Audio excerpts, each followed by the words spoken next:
Salve, salve galera, tudo na paz de todo mundo, Flávio Bueno, e tô aqui para bater um papo com você sobre essa notícia que nos acometeu ontem, na tarde de quinta-feira, a morte da Rainha Elizabeth II, né? Mais um símbolo do século XX que nos deixa.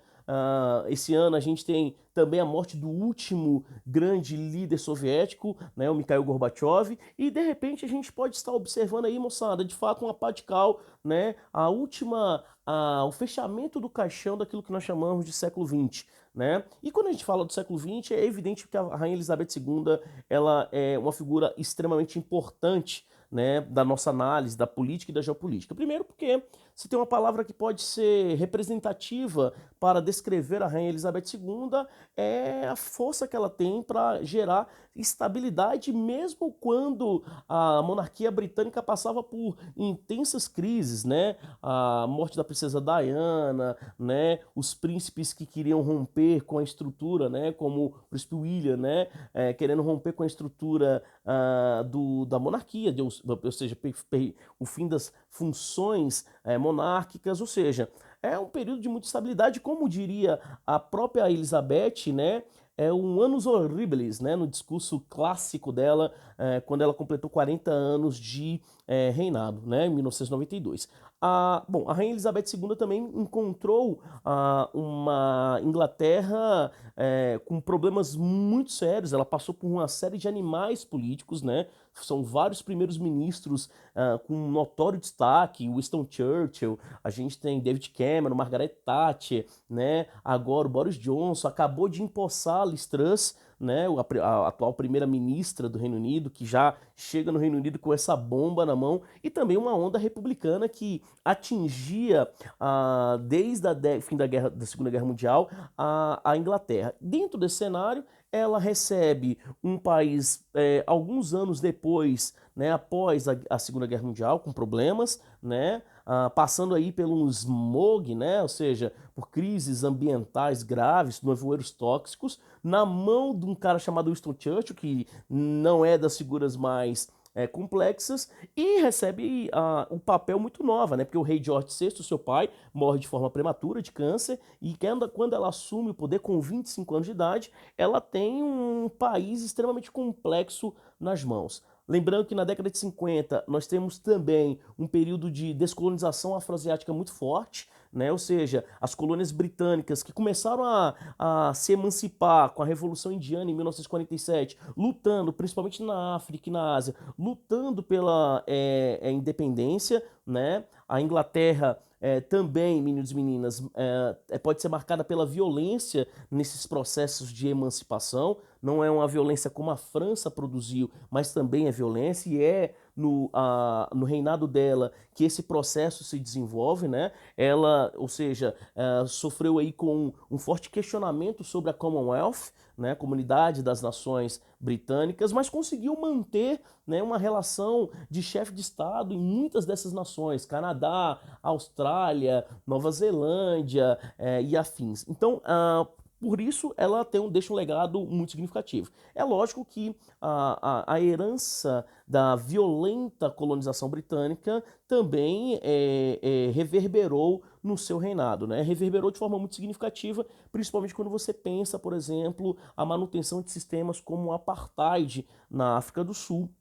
né, o apoio a estruturas ditatoriais, como por exemplo no Egito, né, a negligência, né, do Reino Unido antes e depois da criação do Estado de Israel e a questão da Palestina, ou seja, a própria lógica, né, da primeira fase de exploração do petróleo, né, em que as empresas britânicas, principalmente no Irã, produziram a ascensão de elites extremamente violentas que controlavam a sociedade ali no Oriente Médio. Ou seja, a Rainha Elizabeth, ela de alguma forma foi conivente com isso, ela de alguma forma negligenciou essas pautas identitárias de países que eram as chamadas ex-colônias, né? Mas mesmo assim, ela também tem um legado muito importante, né, de conseguir dar equilíbrio àquilo que acontecia no interior, moçada, do Reino Unido, né? E vejam, quando a gente fala de equilíbrio, o Reino Unido que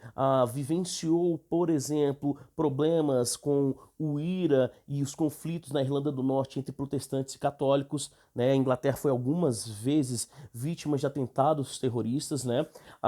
Que conseguiu conviver com um período bastante complexo de implementação do neoliberalismo com a Margaret Thatcher e a insatisfação da sociedade britânica, principalmente nas zonas industriais, com as políticas de privatizações, né, políticas de diminuição do tamanho do Estado, e, claro, também foi questionada pra caramba sobre aquilo que a gente chama de custo monarquia, né? Custo monarquia muito alto. Aliás, problemas, inclusive, que ela vivenciou problemas internos, problemas familiares, né? Como, por exemplo, o casamento e o divórcio do hoje rei Charles III, né, que vai ter um reinado de transição, né, porque já assumiu com 73 anos de idade, né, os netos que não queriam assumir funções na monarquia, né, a própria morte da Lady Di, né, da princesa Diana, né, e a frieza com a qual ela aparentemente manifestou as suas, né, condolências, ou seja, a Rainha Elizabeth ela deixa um legado de estabilidade, mas também deixa um legado de profundos questionamentos. É uma figura simbólica, é uma figura muito importante, sobretudo para a Europa, para aquilo que ainda reverbera na Europa, aquela sementinha das monarquias, né, que ainda revigoram, né, sentimentos muito significativos na Europa Ocidental, Espanha, Dinamarca, Suécia e afins. Então, o Reino Unido é muito importante nesse processo. E, evidentemente, até pela sua longevidade, a Rainha Elizabeth II sem dúvidas nenhuma, um símbolo dos mais importantes, tá certo? Então, agora é aguardar. Eu acho muito difícil que o rei Charles tenha a astúcia política que ela teve. Pega a Inglaterra num momento econômico, político muito complexo, né? Então ele vai ter que também ter um jogo de cintura, né, para mesmo com as leves intervenções que a monarquia britânica ainda faz na política britânica, que essas leves intervenções sejam de fato produtivas, mas agora aguardar essa transição, né, e se a monarquia britânica vai conseguir de fato suportar esse período em que os mais jovens, que ainda não engoliram com satisfação o Brexit e que são anti-monarquia, que são fundamentalmente republicanos, se esses jovens vão permitir a manutenção nas futuras gerações de uma monarquia que para muitos estava notoriamente envelhecida. Beleza? Então essa análise que a gente faz sobre esse momento, aguardaremos as cenas dos próximos capítulos, né? E a Rainha Elizabeth, um símbolo do século XX, nos deixa um símbolo no sentido da longevidade, da estabilidade, mas também, né, com questionamentos bastante significativos, sobretudo com as políticas adotadas pelo Reino Unido nas ex-colônias. Tudo bem para vocês? Um grande abraço, fiquem na paz, valeu!